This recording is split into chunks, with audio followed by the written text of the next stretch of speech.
कहानी है रामपुर गांव के मर्द महिलाओं को हमेशा नीचा दिखाने की कोशिश में रहते। अरे अभी तक खाना नहीं आया, क्या मुझे एक और शादी करने की जरूरत है? नहीं जी नहीं, ऐसा मत करना वरना मैं कहाँ जाऊंगी।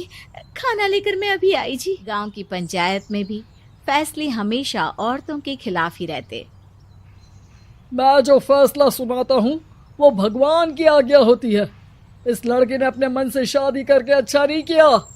लड़के को घर भेज दो और इसकी शादी इसकी जाति की किसी लड़के से करवा दो, लेकिन ये लड़के, इसे तो गांव के बाहर निकाल दो। नहीं नहीं जमींदार साहब, ये क्या बोल रहे हैं? ऐसा नहीं हो सकता। मेरी बेटी मासूम है, इसे अच्छे बुरे की समझ नहीं है। अरे कहाँ जाएगी ये बेचारी? कहाँ जाएगी? इतनी चिंता है तो पूरे परिवार का गांव निकाला कर देते हैं। बेचारे पूरे बसे बसाए परिवार को गांव छोड़ना पड़ता है। चाहे जो हो, अगर बेटियों को कंट्रोल नहीं कर सकते तो गांव में रहने का कोई मतलब नहीं है। यहाँ औरतों को दब कर रहना होगा। कोई भी अपने हिसाब से कुछ नहीं कर सकता, सब ईश्वर की मर्जी से ही होगा। तभी गांव का एक आदमी दौड़ा दौड़ा आता है।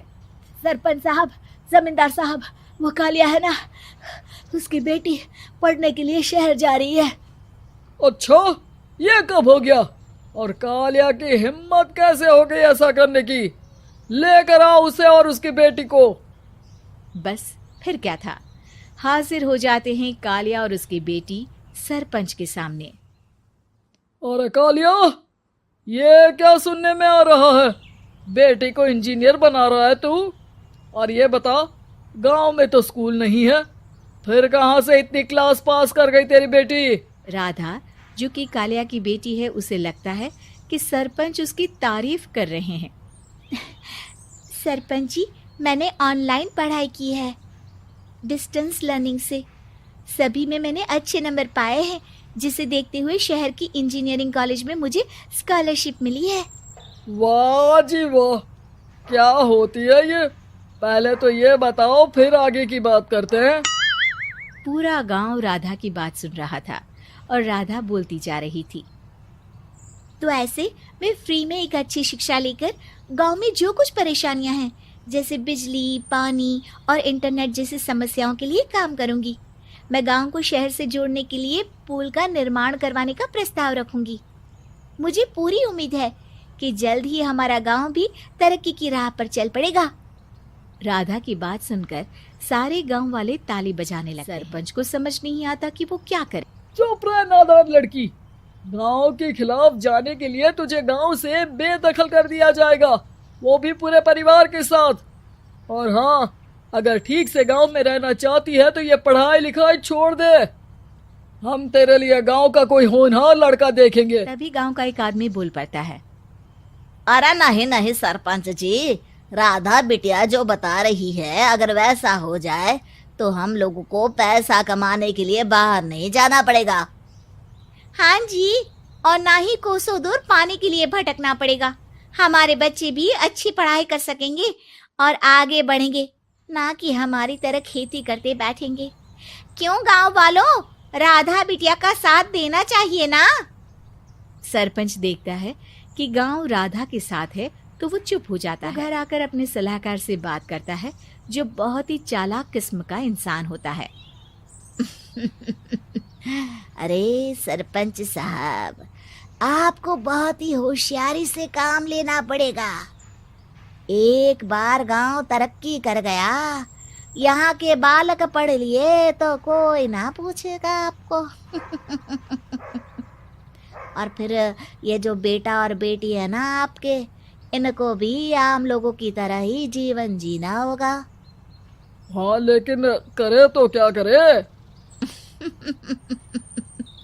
वो ना आप मुझ पर छोड़ दीजिए, बस मैं जैसा बोलूं करते जाइए। अगले रोज सुबह जब गांव वाले सोकर राधा के घर के बाहर और साथ ही वो लोग जिन्होंने राधा का सपोर्ट किया था, उनके घर के आगे लाल रंग से कल आऊंगी लिखा होता है। कल आऊंगी, यह क्या होता है? अरे यह तो खून से लिखा है, लगता है कोई भूत प्रेत या चुड़ैल का साया है। चलो सरपंच जी के पास चलते हैं। सभी सरपंच के पास जाकर उसे सारी बात बताते हैं। अरे ये तो बड़ी मुश्किल की बात है। चलो मैं एक बाबा को जानता हूँ, उन्हें बुला लेता हूँ। सरपंच बाबा को लेकर गांव के घर के बाहर जाता है। ओहो, तो ये वो चुड़ैल है जो उन लोगों को निशाना बनाते हैं जो गांव को बदलने का सपना देखते हैं। गांव को ऐसे ही संपन्न देखना चाहती है, वो नहीं चाहती कि कोई बाहरी यहाँ का कायाकल्प करे। क्या तुम लोगों में से किसी ने गांव को बदलने की सोच रखी है?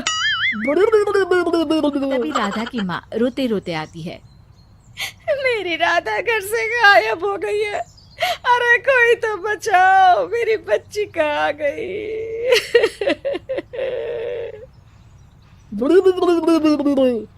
ले गई वो चुड़ैल, तेरी बच्ची को ले गई। अब वो उसे श्रापित करके छोड़ेगी, उस पर चुड़ैल का साया हो जाएगा। बुरी सी हालत में राधा भी वहां आ जाती है। उसके बाल चुड़ैल की तरह फैले होते हैं और कपड़ों में खून लगा होता है। सभी राधा को देखकर डर जाते हैं। माँ, पता नहीं मुझे कौन उठा कर ले गया था। अरे दूर दूर हो जा चुड़ैल, अब हम लोग इस गांव में नहीं रुकेंगे।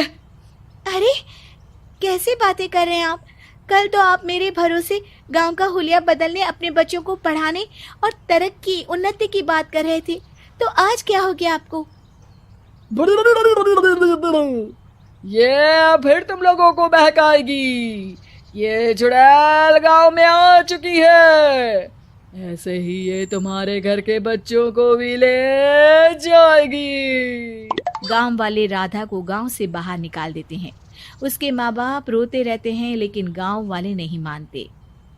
मैं भी अपनी बहन के साथ गांव के बाहर रहूंगा, लेकिन वो पढ़ाई नहीं छोड़ेगी। वहीं सरपंच के घर पर सलाहकार कहता है। देखा, सांप भी मर गया और लाठी भी नहीं टूटी। लेकिन अगले ही दिन सरपंच के घर के बाहर भी वही शब्द लिखे होते हैं। और फिर सरपंच की बीवी कहती है, हमारी बेटी को किसी ने अगवा कर लिया है। तभी राधा का भाई वहां आ जाता है। अरे गांव वालों, मैंने सरपंच जी की बेटी को देखा था। वो चुड़ैल उसे उठाकर ले जा रही थी। अरे क्या मजाक कर रहे हो? नहीं नहीं सरपंच जी, आप नहीं जानते। वो चुड़ैल अब आपकी बेटी में आ जाएगी, जैसे राधा के अंदर आ गई थी। तभी सरपंच की बेटी वैसी ही हालत में वहां आती है जैसे राधा आई थी। पापा, पता नहीं कैसे मैं गायब हो गई थी। चुड़ैल, इसके अंदर भी चुड़ैल का साया है, मारो इसे। अरे नहीं नहीं, इसे भी राधा के पास गांव के बाहर ही भेज दो।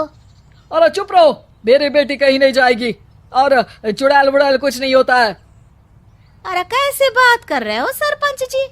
आप तो बोल रहे थे कि आपका फैसला भगवान का ज्ञान होता है, तो अपने पर बात आई तो अब आप ऐसे बोल रहे हैं। अरे ना ना ना, आपको अपनी बेटी को त्यागना ही होगा। अरे बुलाओ बाबा को। राधा का भाई बाबा को ले आता है, जिसे अब गांव वालों के डर के कारण सच बोलना पड़ता है। मैं कोई बाबा नहीं हूँ, मैं तो मोची था। ये सलाहकार महोदय ने मुझे कहा था एक्टिंग करने को। अब वो मुझे पैसे देने वाले हैं। अब मुझे माफ कर दो। गलती हो गई, मुझे माफ कर दो। तभी वहां राधा आ जाती है। देखा सरपंच जी, जब गांव के बच्चे साक्षर होंगे तो आप जैसे लोगों की चालाकी नहीं चलेगी।